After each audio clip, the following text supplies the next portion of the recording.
Hey everybody, it's Mike from The Mike Wagner Show. If you like The Mike Wagner Show and you want to make your own podcast, well, let me tell you about Anchor. First of all, it's free. Secondly, there's creation tools that allow you to record and edit your podcast right from your phone or computer. You can also add any song from Spotify directly to your episodes. The possibilities are endless. Anchor will distribute your podcast for you. You can be heard on Spotify, Apple Podcasts, many more. You can also make money from your podcast with no minimum listenership. It's everything you need to make a podcast in one place. So download the free Anchor app or go to Anchor FM to get started. The Mike Wagner Show is powered by Sonic Web Studios. If you're looking to start or upgrade your online presence, visit www.sonicwebstudios.com for all of your online needs. Sonic Web Studios specializes in custom web design, app development, social networking, search engine optimization, domain registration, email marketing, online stores, and more. Since our birth, we have been designing and developing immaculate websites and providing web solutions which are a cut above the rest. As a leading web designing enterprise, we have a team of extremely talented web designers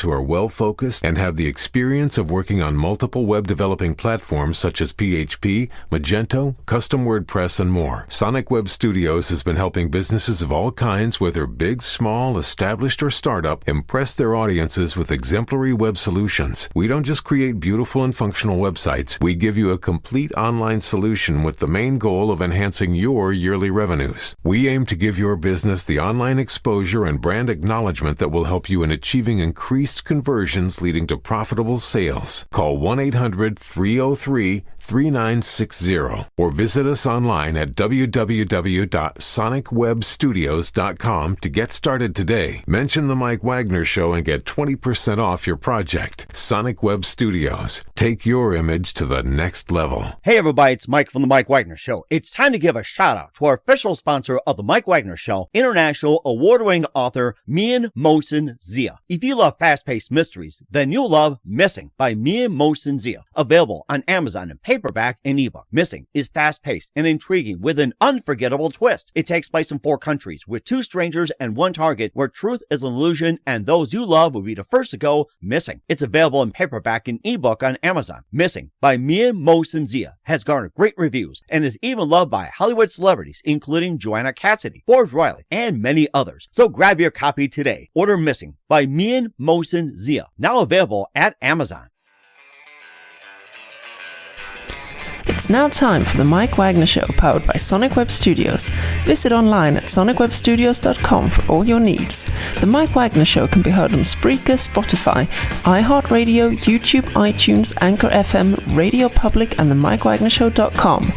Mike brings you great guests and interesting people from all across the globe. So sit back, relax, and enjoy another great episode of the Mike Wagner Show.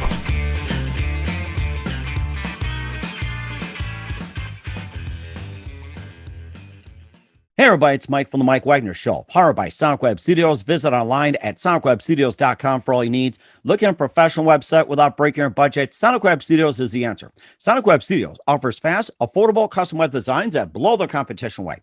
Call today, 1-800-303-3960. That's 1-800-303-3960, or email to support@sonicwebstudios.com.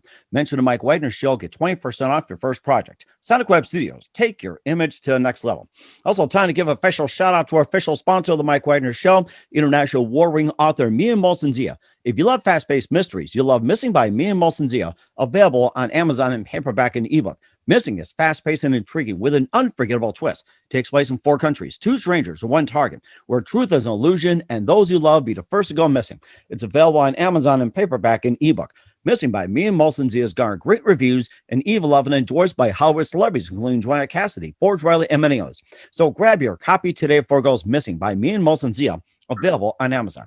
Also, the Mike Wagner Show can be heard on themikewagnershow.com. You can check our Facebook page at facebook.com/the Mike Wagner Show. You can download and listen to our 30 podcasts on Facebook, SoundCloud, Spreaker, Spotify, and iHeartRadio. Also on Anchor FM, iTunes, Google Play, Amazon, Audible, and Apple. Coming soon to Podbean, Buzzsprout, Pandora, and TuneIn, and heard worldwide on Geo7, Radio Public, Himalaya, and more. Take the Mike Wagner Show on any mobile device. Subscribe to the Mike Wagner Show on the YouTube channel, and follow the Mike Wagner Show on Instagram and Twitter today. And for some great gift ideas, including T-shirts, pop sockets, hoodies, throw pillows, tote bags, and more, go to Amazon.com and check out the Mike Wagner Show podcast. And for more great gift ideas, including pop sockets, hoodies, as well as tank tops and phone cases and more. Go to Amazon.com and check out the Me and Molson Zia store and check out his great books like Missing, Once, and More. So go to Amazon.com, check out the Me and Molson Zia store. And don't forget to support the Mike Wagner Show on Anchor FM and also on PayPal as well, too. Just go to PayPal at the Mike Wagner Show. Also go to MikeWagnerShow.com and make sure you donate generously today and do so as well. We're here with a terrific gentleman who's from a band that has garnered, three number ones, the most noble, which is Still the One, Dance With Me, and has had 9 million airplays on terrestrial radio and hundreds of millions streaming. And of course, he's a co-founder of Orleans, which he also has his songs covered by Bonnie Raitt, Linda Ronstadt, Janis Joplin, Chet Atkins, and more. And also co-founded Muse, which is a Musicians Unite for Safe Energy. And also his activism has led to 2 terms in Congress. We'll talk more about that. He's got a brand new album out called Reclaiming My Time, featuring Alone Too Long. We'll talk about that. And live, ladies and gentlemen, from the Plus Studios in beautiful downtown Nashville, Tennessee, going from Woodstock, New York, over to Nashville. And yes, he's Reclaiming My Time. Ladies and gentlemen, the co-founder of Orleans, the very multi-talented John Hall. John, good morning, good afternoon, good evening. Thanks for joining us. And yes, you're still the one. Thank you, Mike. That's quite a build-up. I'll try to live up to it. I think you guys are doing a great job. I mean, I've got a long way to go to catch up with you guys. So you're the co-founder of Orleans. You had some great hits like Still the One, Dance With Me, Love Takes Time. And those of your songs have garnered over 9 million on terrestrial radio and hundreds of millions on streaming airplay. Your songs have been covered by Bonnie Raitt, also Linda Ronstadt, Janis Joplin, and more. You're also a co-founder of Muse, which is the Musicians Unite for Safe Energy, and your activism also led you to serve 2 terms in Congress as a Democrat representative of New York from 07 to 10. And you also began your amazing career in a young age. You also have a new album called Reclaiming My Time, featuring Alone Too Long. And before we get into all that, John, tell us how it first got started. Well, we started writing it for a friend of mine who had lost his wife to cancer. And after 6 months or 8 months, I forget what it was, he asked another friend when it was okay to start dating. And the guy said, don't stay alone too long. You might start to like it. And he told me that. And I said, boy, that sounds like a song. He was at the time, he was unable to really work on it because he was still, it was too close to home for him. He was still grieving too much. But our friend, Tad Richards from up in the Woodstock area in New York, who's a fabulous lyricist, helped write the second and third verse to it. And we put this together. It started out being a song about that kind of grief before the pandemic hit. And then we finished it after the pandemic, and it became a song about the isolation and loneliness that we've all felt during the time that we had to stay away from other people and not be able to hug our own kids or grandkids or friends and loved ones. Mm-hmm. Okay. And also too, that you also had that album as well too, Reclaiming My Time as well too, that's featuring the net. And tell us a bit about that, Reclaiming My Time. And you've got an interesting story about that. Yeah. Well, I served before I was in Congress in the House of Representatives, representing the 19th District of New York. I ran, years ago before that for our county legislature, and I served 2 years. This one term there. I didn't have designs on a career in politics. I served one term and went back to music and to my family. And then a little later, I ran for and twice won a seat on the school board in Saugerties, New York, just to the east of Woodstock. And once again, it wasn't my design to be the school board boss. I just wanted to help fix some things. And my daughter was in the high school at the time, and so. And then I went back to music and to my family and performing solo and with Orleans. Mm-hmm. And then when I decided to run for Congress, I had to tell the guys in the band, I'm really sorry. I know we just put a record out and all that, but I'm driven to do this. I felt, that it was very important. And we can go into the reasons some other time. But anyway, so I wound up winning, to a lot of people's surprise. And I served between when I was elected in 2006, reelected in 2008. So leaving in the beginning of 2011 and being replaced by my successor But I found during that time, you've all heard this, I'm sure everybody's heard this at some point on C-SPAN or wherever, that if one is talking on the floor of the House and somebody from across the aisle or the same side of the aisle says, may I comment on that? I would say, I recognize the gentleman from Iowa for 2 minutes or whatever it is. And then when they finish, or when I want them to be finished, I can say, reclaiming my time, Madam Speaker, I would like to finish by saying this. And usually you have to reclaim your time, because I've yet to meet a member of the House of Representatives who doesn't talk infinitely if you don't cut them off. So I'm probably one of those people too. That's rather interesting because, I've heard some stories about that, but reclaiming my time, when you say I like to reclaim my time and let them speak and everything, that seems rather interesting. And I also thought back that you also were on the school board and your daughter went to school, and you said you had to fix some problems. So what kind of problems that you had to fix while you're on the school board? Maybe just give us a bit. Our problem in that school district was that the budget had been defeated for 3 years in a row, and there was this constant tension between the property owners and property taxpayers, and people, either parents or teachers, school board members. There are a lot of stakeholders in that, of course, and so there are always needs to try to educate our children better, but everything costs money, and the only money besides property tax in New York, this is how it's funded anyway. The only source is federal funding or state funding, and that's never adequate to cover the district. So it's been traditional, I think, in most states for there to be a school tax as part of the property tax. Well, you can't really have small enough class size, as in you can't really have new computers or new uniforms for the sports teams. You can't have enough snow plowing in the district so people can get to school, or the school bus can safely get children back and forth, all that kind of thing. You can't do that without enough money. And so we had to come up with a budget that the voters would approve. And I'm happy to say that my first year in the school board, and a couple of years later, I was elected president of the school board by my fellow trustees.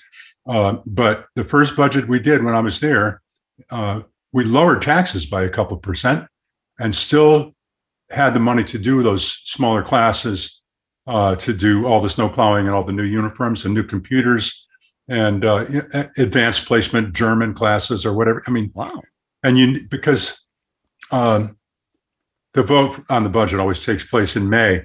And then if a blind child moves into the district in August, right before the opening of the school year, we're still required by law to send that kid on a little bus to a school for the blind. We have mandates that come down, federal mandates and state mandates that we have to do, and that means we have to find a way to pay for them. So there are ways, and without giving away my trade secrets, I'll say that we had a good superintendent, and she knew where to find money in the budget. So we were able to do all that, and I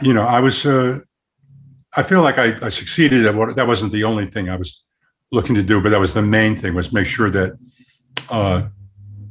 be it special needs, kids or advanced placement kids, that everybody their programs would be there and be funded. So anyway, that's it's not magic. It's a lot of hard work. And the interesting thing about the school board is you don't run as a Democrat or a Republican or a member of any party. You run as an individual. Mm-hmm. And you go door to door and knock on doors and, do interviews or whatever you have to do and convince people to vote for you. And so it's very different when there are votes taking place on the school board in New York, at any rate. It's never the same alliances on every vote. Maybe on the new computers, you'll have 4 people out of the 9 will be with you and you'll be a working majority. And maybe when it comes down to whether you have advanced coding computer class, you might have a different, you might have 6 people one way, it's 3 people saying, no, I don't want to spend that money. So it's always finding alliances. And I found that to be very helpful in Congress, that, there are usually ways of finding common ground and getting to a working majority. It's interesting you mentioned common ground because I had a couple of people on who talked about common ground with all the fighting going on between Democrats, Republicans. You get the independents in the mix, and of course, fighting common ground, it can be as simple as like what's your favorite color, where you live, and everything else. And also, what inspired you to run for Congress? Well, you just touched on something really good there, and I would say regarding common ground, I was surprised. And I think my constituents were surprised that although I ran as an environmental candidate and an anti-war candidate, I wound up being appointed by the Speaker to chair a subcommittee on veterans' disabilities.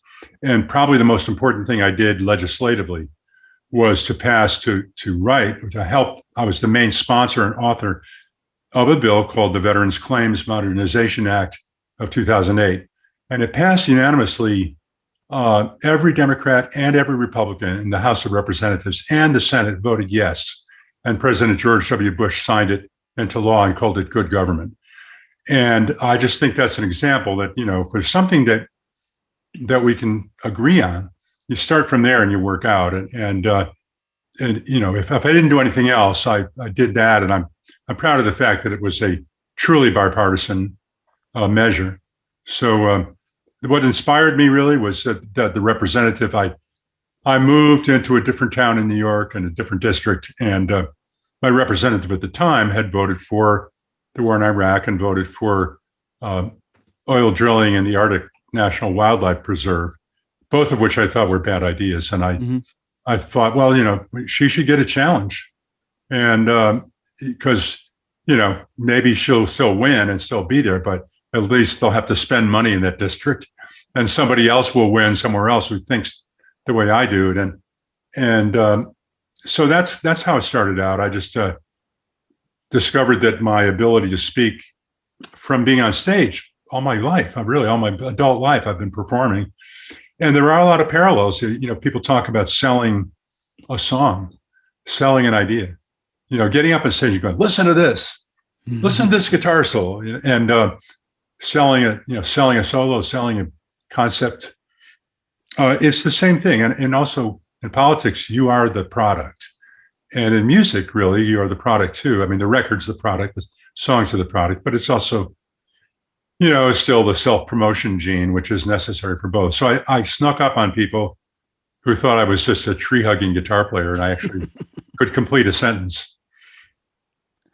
Oh my gosh, that is a really good point. I think it was just you just hit the nail on the head. Common ground, and being up on stage with Orleans and going into Congress. Now, if you would have ran Congress during the Obama and Trump administration, do you think you would have succeeded? And if you were going to Congress, like say in the Biden administration, do you think you would have succeeded, or you think things could have been different, maybe better, same, or the worse? Yeah, well, but it's hard to say. You can't change one thing without changing everything. And I was in the right place at the right time. And I served for the last 2 years of George W. Bush's second term and the first 2 years of President Obama's second term. And that's the only experience with serving with those two presidents.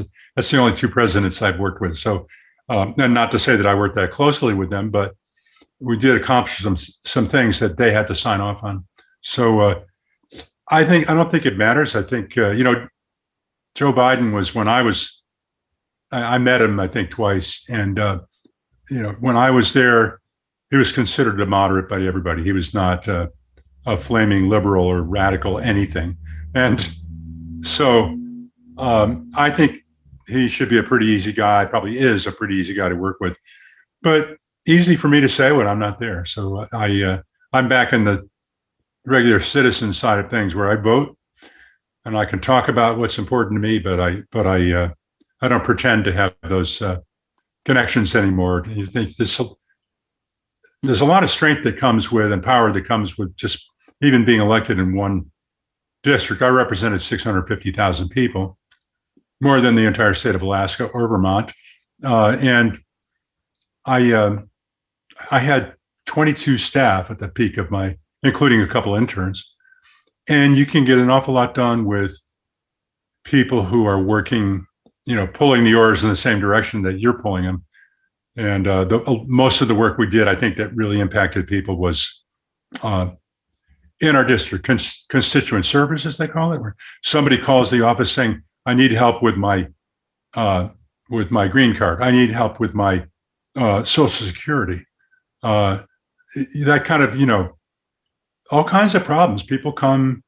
We would have public events, Congress on your corner, I used to call them, just as Gabby Giffords was having when she was shot. It was standing in front of a supermarket. Well, I used to go out in front of supermarkets and post offices and town halls and at a pre-advertised time, and people could come and talk to me and just line up, and I'd stay there as long as there was somebody left who needed to talk to me. And I would hand them off to their, if it was something about veterans benefits, I had a staffer who worked only on that. And I would say, thank you so much, and get their name and so on, and then say, "This is Lisa from my office who will take over from here. So let me know how it goes." And then she would talk to them, and I would talk to the next person. So it's a team. It's always a team. There's anybody who thinks that they're going to do something all by themselves is probably wrong. Mm-hmm. And if you were asked to run for Congress or any kind of board or any kind of seat or government position, would you do it again? Why or why not? No, for two reasons. One is my, anybody's personal life and family life suffer when they go into that kind of, or even higher, right? Senate, or God forbid, president or vice president. Those, forget having a life apart from that. I mean, I guess you can preserve some of it.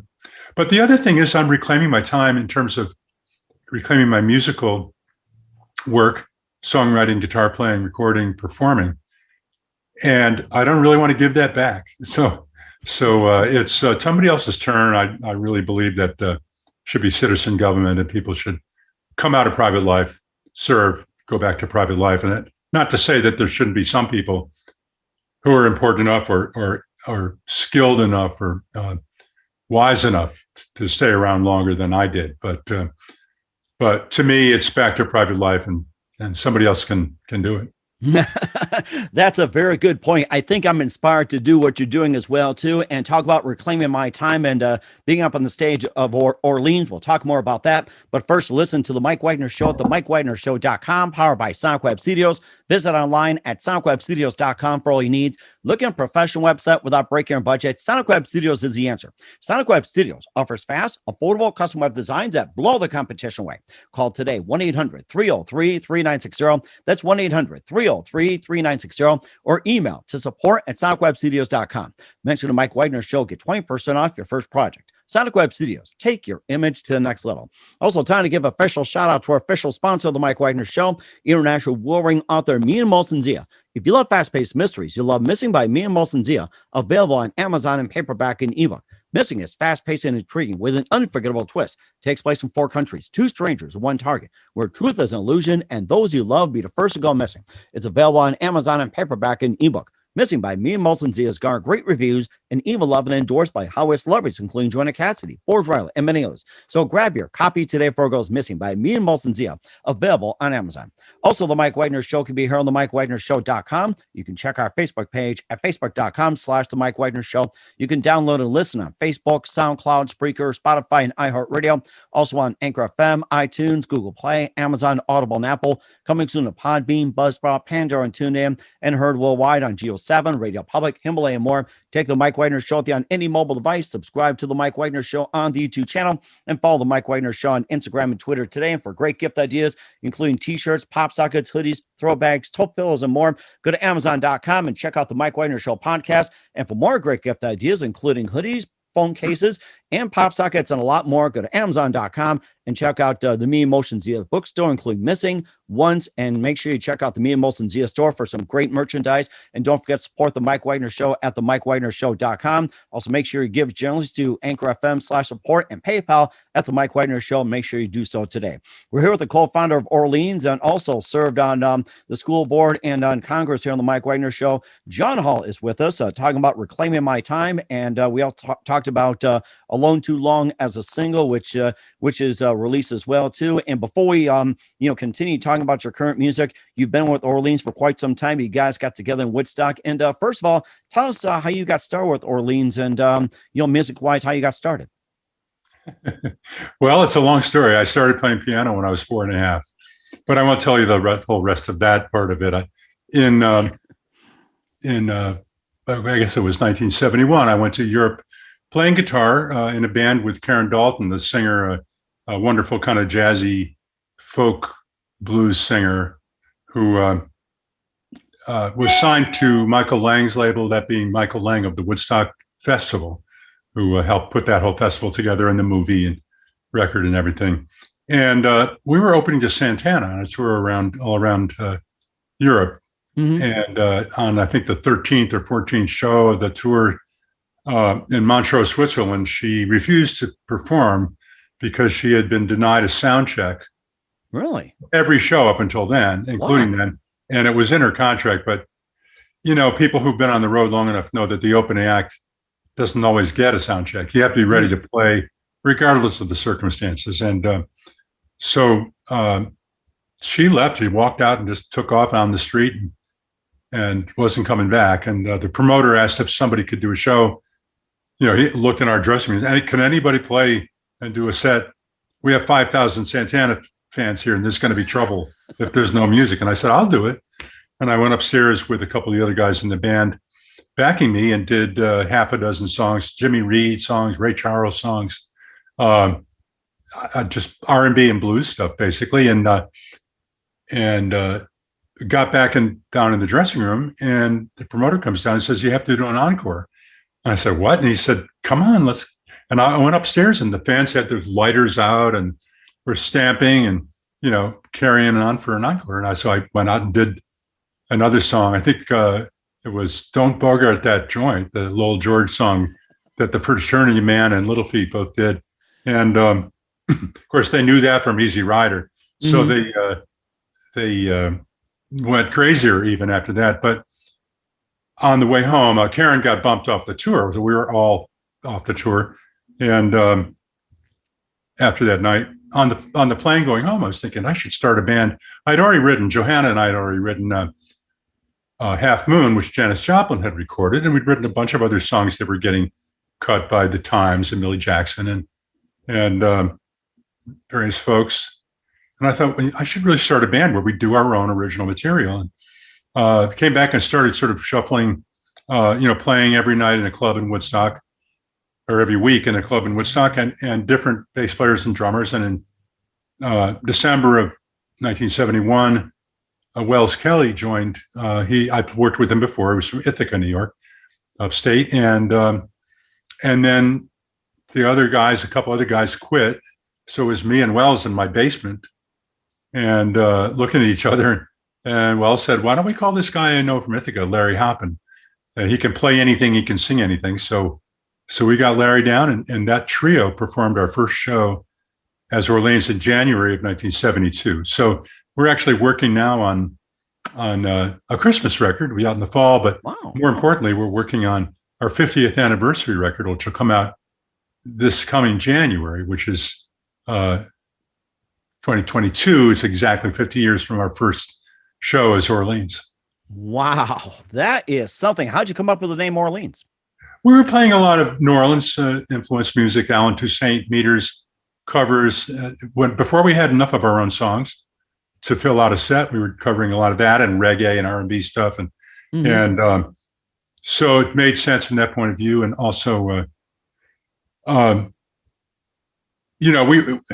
lots of bands go through trying different names on, and we had a good gig that weekend that we tried using Orleans at some college upstate, and the promoter said, I want you back, but you have to use the same name because otherwise people won't know who it is.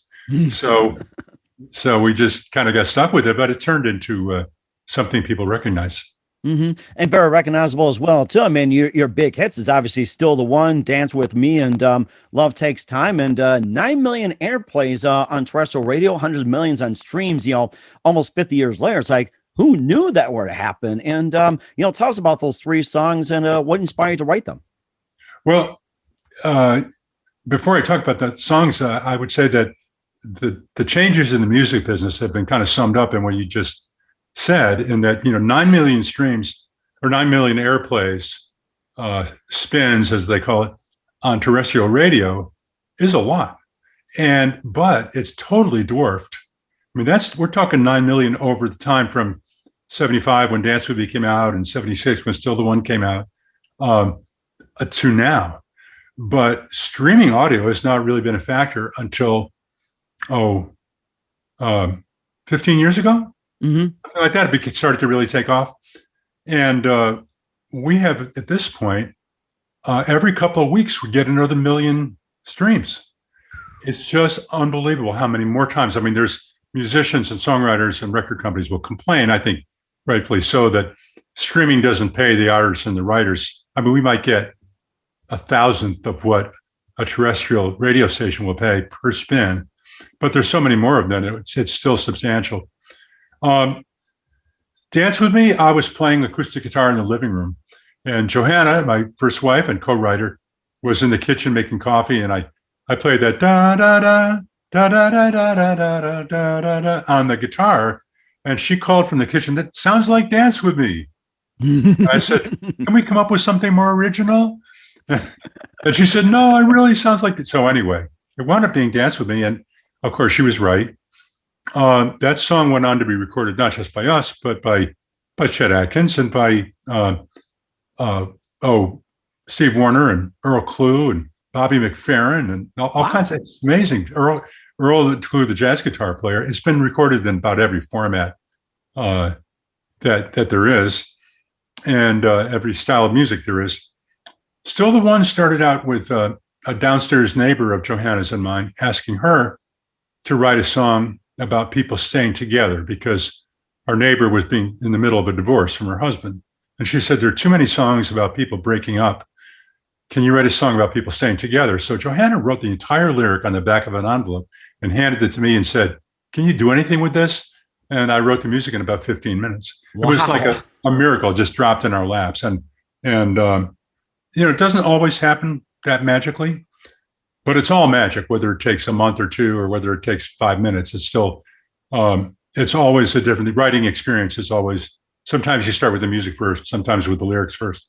Sometimes it's a collaboration. Sometimes it's you by yourself. I try to remember to keep a notepad in my car. So if I'm driving down the road and I hear something in my head, I can scribble it. At a stoplight or something, I'll scribble down a couple words. It's very individual. Everybody writes in a different way, but it's all valid.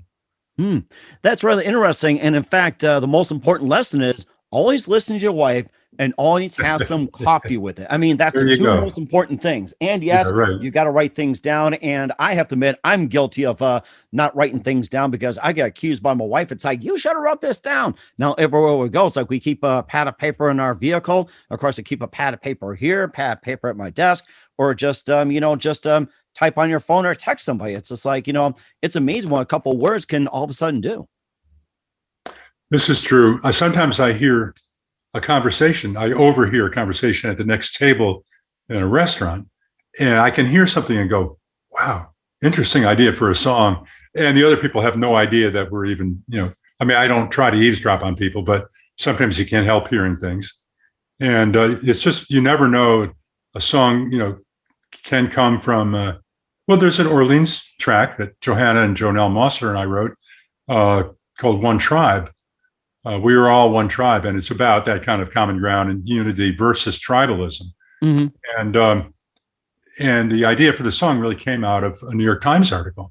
It's just, you don't know, there was an article actually about how in Africa, the Hutu and the Tutsi were killing each other in this sort of genocidal war they had going on. And the way that they could tell themselves apart from each other was the shape of their nose. Really? And there's actually a line that says that in the song, but it also talks about the Catholics and the Protestants in Ireland and Northern Ireland. Oh, they've been crazy. Talks about the Dems and the pubs, the Democrats and Republicans. I mean, it's really the idea that tribalism trumps humanity is a problem. I think we need to try to, recover more of that common humanity that we have. hmm It's funny you said about being united versus tribalism, and of course, you see it go on with Israel versus Palestinians. Absolutely. That's a big thing right now. And I was just also thinking about the thing you said with being together, and of course, you also had some other albums out besides the three songs. You also have your debut, Orleans 2, Let There Be Music, and a lot more. I mean, you just have a huge list. Maybe just to give a quick rundown about some of the albums too. Well, the first album, which was just entitled Orleans, has what our fans call the burlap cover on it, and that was recorded in Muscle Shoals, Alabama, with Barry Beckett and Roger Hawkins producing us. And I'm sorry to say, Roger Hawkins, who was the great drummer from that rhythm section, passed away only yesterday. Oh, And, really? That was recent? Oh my gosh, I'm so sorry. a couple of days ago. Yeah, I just heard about it. And Oh, wow. well, Barry died some years ago. I think Jimmy Johnson's still here, the guitar player. But they were fabulous, legendary rhythm section, kind of like the Memphis, the Booker T and the MGs, who were the house band at Stax Studios in Memphis. Roger Hawkins and those guys played on "I'll Take You There" by the Staple Singers, on 6, 3, 4, 5, 7, 8, 9, or "Mustang Sally" by Wilson Pickett. They played that's on my favorite. a bunch, Retha's "Respect," I think, is them. I mean, just if you look them up, Roger Hawkins, look him up in the Wikipedia or something, you'll find an incredible discography of records he played on. And these are the people that the average listener doesn't necessarily know about. They certainly know who Aretha is, or who Paul Simon. They played on Kodachrome by Paul Simon. It's just unbelievable number of hits. But they're the ones that make it possible by laying down those incredible grooves. The second album we produced ourselves in Woodstock at Bearsville Studios, and that record, our label ABC said didn't have any hits on it, and they refused to release it except in Holland and Denmark. Oh my gosh.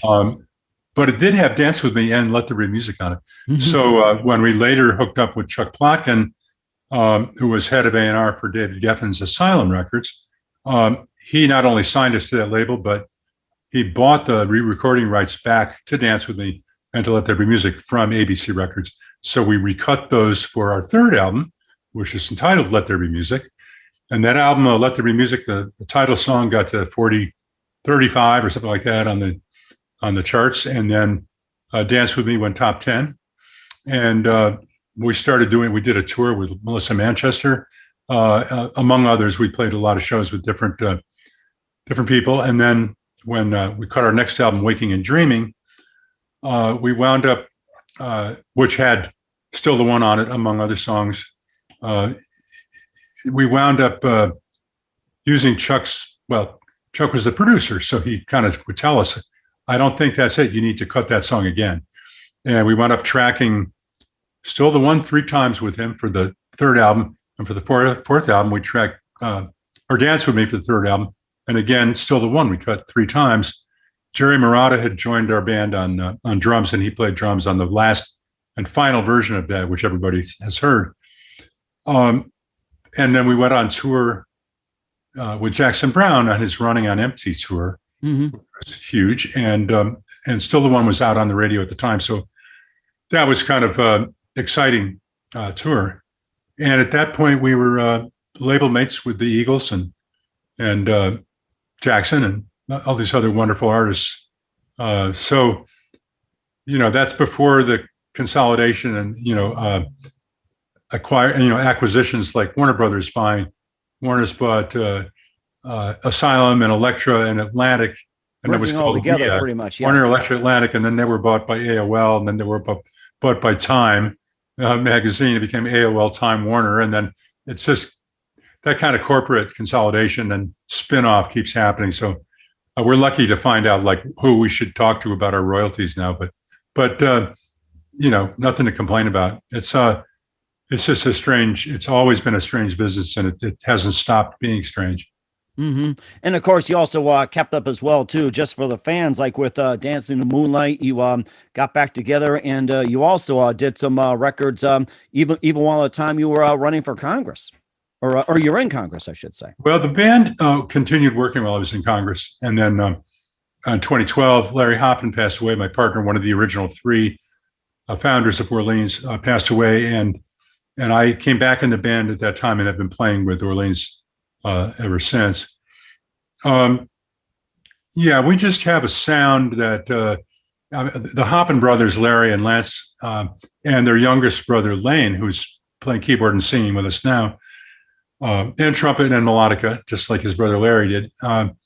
They all sound similar, and they have a very recognizable blend of their voices. And I've been singing with them, with one or the other Hoppin brothers, since 1972. So I can blend with them and they with me. And it's we open our mouths and we hear this back from people that, they've always enjoyed the playing, and our playing has always, I think, been good. But when we open our mouths, that sound comes out, that harmony sound, and that's kind of what we're known for. Mm-hmm. And of course that I'm not sure we covered enough. You're also the founder of Muse as well too, Musicians United for Safe Energy. I wasn't sure if we talked any about it, and if we did, maybe just a bit more about that as well. Sure. Well, this goes back to the 70s again. Late 70s, I got involved with a lot of local activism things, and one of them was when my next door neighbor was a Vietnam vet, came over and brought a bunch of literature, a stack of papers to my house, and said, do you know about this nuclear power plant they're planning to build 6 miles from here? And I said, no. And he said, well, read this. And I did, because I always took anything he said seriously, and wound up going to these hearings of the Nuclear Regulatory Commission and the New York State Power Authority, and found out they'd already spent $150 million, I think it was, of taxpayer and ratepayer money before they had any permits granted to build this thing. And they were just proceeding as if, nothing's going to stop us. And I got back home after, listening to both sides of the argument that night. And Johanna was asleep and our daughter was asleep, but I couldn't sleep. And in the middle of the night, I snuck out of bed downstairs and had a little cassette recorder and sang into it, just give me the warm power of the sun. Give me the steady flow of the waterfall. Give me the restless power of the wind. It said it was all about renewable energy. Amazing. And in 1979. And I made an album called Power in 1979. And then that spring, Jackson Browne and Bonnie Raitt and I and Graham Nash, four of us formed Musicians United for Safe Energy, and started planning a concert at Madison Square Garden with all the friends we could round up to play with us. And in the spring of that year, Three Mile Island partially melted down, and there was a lot more awareness about the risks of not just the plant operating or not functioning, but also about the waste, the transportation and storage of the waste, and so on. And we wound up with 5 nights at the Garden, sold out, with the Doobie Brothers and Tom Petty and Chaka Khan, and Paul Simon sat in for a song. Just tons of people. Gil Scott-Heron was there, and Bonnie Raitt, of course, with her band, and James Taylor and Carly Simon, who were a couple at that time, but also making great records together. And it was recorded and it was filmed and became a Warner Brothers film and triple CD, and was enabled us to raise about $1 million, I think, clear to give away in grants to local and regional groups that were doing education about energy issues and about all the different alternatives there were, and still are today. I'm happy we're finally starting to get to realize more as a total, society, that we can't go on, whether it's radioactivity or whether it's carbon emissions, we can't go on pumping these poisons into our atmosphere and our water and our soil, and it all winds up in our food, and we wind up breathing it and drinking it. Mm-hmm. Not to mention it causes the planet to warm, the climate to change, and is already made and is going to make a lot more species extinct if we don't do something quick about it. Mm-hmm. And that's very amazing too, that you make music and get involved with energy and all that. You also have another project too, which is called the John Hall Band, and a couple of albums as well too. And just tell us about that. In the early 80s, I got together with Bob Leinbach, wonderful keyboard player and singer, had been in Orleans, and before that in a band with Larry Hoppin called Bafalongo. And Wells, Wells and Bob were friends, had played together and so on. But Bob and I joined up with Eric Parker, drummer who's played with Mick Ronson and Joe Cocker and Natalie Cole and all kinds of wonderful people. I think he played with Bob Dylan for a while. And John Troy, bass player from the Poussette Dart Band, who's also worked with Natalie and a bunch of other luminaries. And the four of us made a record as the John Hall Band. We made 2 records. And the first one had a song called Crazy, Keep On Falling, which was made into a video, and it was in heavy airplay for 5 or 6 months on MTV. Wow. At the beginning of MTV, when there weren't that many videos out. Mm-hmm. So if you had one that they were playing, it got heavy rotation. And it was pretty good. It was people were just really learning what they could do with music videos at the time. And we had a small audience in, I think it was the Roxy in Los Angeles, club in Los Angeles and in Hollywood, and just played that song, and the audience responded like the extras they were. If you put out a casting call in Hollywood, anybody who wants to be in a music video, come on down at this hour, and then people show up, and it was packed. A lot of people looking, just like in Nashville, people all want to write songs. In Hollywood, they all want to be in some kind of movie. That is something. It's just amazing musical career you had. And where can we find all your music at, including your current one, Reclaiming My Time? Well, Reclaiming My Time is on Amazon, as are most of the records. And you can also go to my website, johnhallmusic.com. And, I'm on Facebook, John Hall Music again, and various social media. But it's, and Orleans, if you want to find out more about Orleans that you don't know otherwise, orleansonline.com. So we're out working. Orleans is performing for the first time in a year and a half, starting in June. We'll be flying out and doing a couple of shows on the weekends. And so that's going to be fun. I hope we remember how to do an hour-long set or an hour and a half. My fingers, the calluses are kind of soft, so I've been practicing to get them ready. But it's going to be fun to be playing for real people that we can see and hear, and they can see and hear us.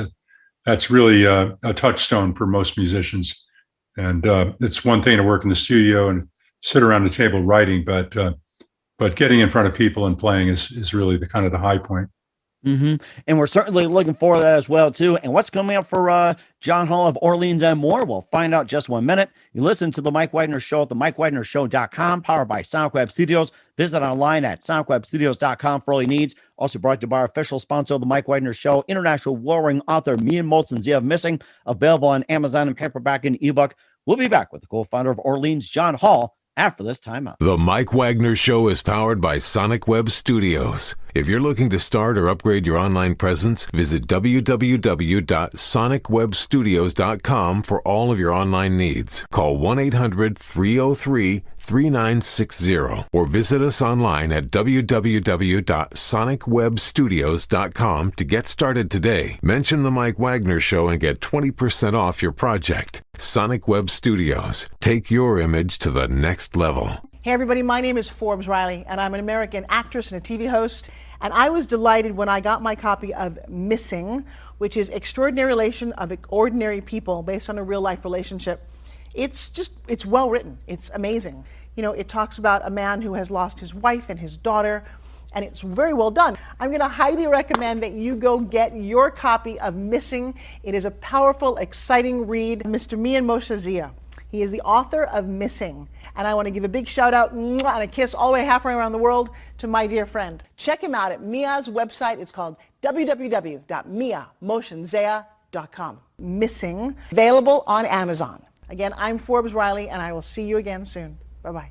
Hey everybody, it's Mike from The Mike Wagner Show. The Mike Wagner Show can be heard on over 30 podcast platforms, including Facebook, SoundCloud, Spreaker, Spotify, iHeartRadio, Anchor FM, iTunes, Google Play, Amazon, Audible, Apple, and more. Coming soon to Podbean, Buzzsprout, Pandora, and TuneIn, where The Mike Wagner Show interviews great guests, cool conversation, lots of laughs, coffee, and more. Take The Mike Wagner Show with you on any mobile device. Subscribe to The Mike Wagner Show on the YouTube channel, and follow The Mike Wagner Show on Instagram and Twitter today.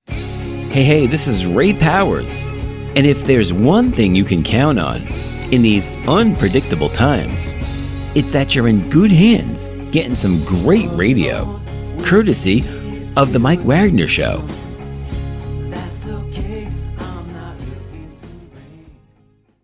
We're back with co-founder, singer, songwriter, multi-talented of Orleans, John Hall, here on the Mike Wagner Show, now in Nashville, Tennessee. He's been in Woodstock for a while. And we covered just an amazing amount, his great music career and also how he got started and being involved in Congress, politics, and sharing common ground and everything. It's been a great time here as well. And what can we expect from you in 2021 and beyond, John? Well, I hope more of the same, in the sense that it'll hopefully be good music and good lyrics, and I'm looking forward to it. I really should mention before we wrap up that I had the best, well, not the best, there's nobody you can say is the best, but some of the best players and singers that I know on this record.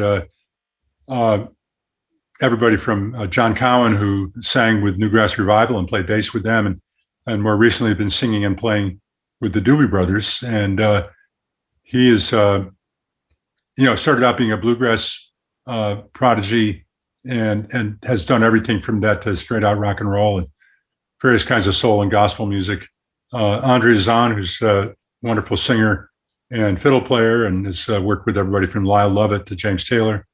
And our drummer, Sean Paddock, on most of this record, plays for a couple decades with Kenny Chesney.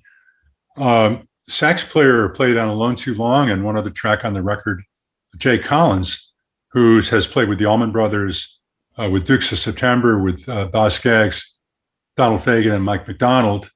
All these people, I'm just so blessed to have the ability to hook up and play with them and have them spring some time to work with me. And so nobody, like I said, nobody does it alone. It's all a team. And Orleans is a team. This is, for this one record, a team as well. And also, wonderful engineers it takes everybody who puts a record together, multiple studios in Woodstock, in Millbrook, New York, in Nashville. So it's been a really interesting project, and all the people who helped are part of the excitement for me, because it's not really a John Hall record. It's always a John Hall and Friends record. Mm-hmm. And that's very amazing as well, too. And who do you consider biggest influence in your career? Oh, boy. Well, there's so many of them. I mean, I guess my father listened to a lot of classical music, so I grew up with that, which is where a lot of my harmonic and melodic sense comes from. And my parents also listened to show tunes, which they certainly build drama into songs in a way that helps really writing any kind of a song. I think the Beach Boys and the Beatles and Hendrix and Clapton and Jackson Brown, of course, and Joni Mitchell, I think, lyrically is a huge influence, and probably musically too. And harmony wise, there have always been such great harmony groups and singers, and, everything from doo-wop to Take Five, or, to the Dixie Hummingbirds, or Yes. So we're really Crosby, Stills and Nash. I mean, I wound up working with them on No Nukes, among other things, but all these people are contributed to the music that's come in through my ears and lodged in my brain. That's so fascinating. And what's the best advice you can give to anybody at this point? Do what you love. And rightfully so. Yes, I think you said it perfect. Once again, John Hall, the co-founder of Orleans, with his new album, Reclaiming My Time, featuring the single Alone Too Long on the Mike Wagner Show. John, a very big thank you for your time. You've been absolutely fantastic. Looking forward to you on again soon. Do us a favor, keep us up to date. Love you back on in 2021 and beyond. And don't forget to keep in touch. Once again, tell us about your upcoming projects. What's your website? How do people contact you? Where can people purchase or listen to music, or especially check out your newest? Thank you so much, Mike. It's johnhallmusic.com, at John Hall Band, John Hall Music on Facebook. It's Instagram and Twitter and all the other socials. You can find me as well. And Orleans is orleansonline.com. So between those various platforms, I think you can find more than you want to know. We certainly would do so. Once again, John, a very big thank you for your time. You've been absolutely amazing. Looking forward to having you soon. Do us a favor, keep us up to date. Love you back on in 2021. And don't forget to keep in touch. And don't forget, you're still the one, because you've been absolutely terrific. Thanks, Mike. Have a great day now. Hey everybody, my name is Forbes Riley, and I'm an American actress and a TV host. And I was delighted when I got my copy of Missing, which is Extraordinary Relation of Ordinary People, based on a real life relationship. It's well written. It's amazing. You know, it talks about a man who has lost his wife and his daughter, and it's very well done. I'm going to highly recommend that you go get your copy of Missing. It is a powerful, exciting read. Mr. Mian Moshe Zia. He is the author of Missing. And I want to give a big shout out and a kiss all the way halfway around the world to my dear friend. Check him out at Mia's website. It's called www.miamoshenzea.com. Missing, available on Amazon. Again, I'm Forbes Riley, and I will see you again soon. Bye-bye. The Mike Wagner Show is powered by Sonic Web Studios. If you're looking to start or upgrade your online presence, visit www.sonicwebstudios.com for all of your online needs. Sonic Web Studios specializes in custom web design, app development, social networking, search engine optimization, domain registration, email marketing, online stores, and more. Since our birth, we have been designing and developing immaculate websites and providing web solutions which are a cut above the rest. As a leading web designing enterprise, we have a team of extremely talented web designers who are well-focused and have the experience of working on multiple web developing platforms such as PHP, Magento, Custom WordPress, and more. Sonic Web Studios has been helping businesses of all kinds, whether big, small, established, or startup, impress their audiences with exemplary web solutions. We don't just create beautiful and functional websites. We give you a complete online solution with the main goal of enhancing your yearly revenues. We aim to give your business the online exposure and brand acknowledgement that will help you in achieving increased conversions leading to profitable sales. Call 1-800-303-3960 or visit us online at www.sonicwebstudios.com to get started today. Mention the Mike Wagner Show and get 20% off your project. Sonic Web Studios. Take your image to the next level. Thanks for listening to the Mike Wagner Show, powered by Sonic Web Studios. Visit online at sonicwebstudios.com for all your needs. The Mike Wagner Show can be heard on Spreaker, Spotify, iHeartRadio, iTunes, YouTube, Anchor FM, Radio Public, and themikewagnershow.com. Please support our program with your donations at themikewagnershow.com. Join us again next time for another great episode of The Mike Wagner Show.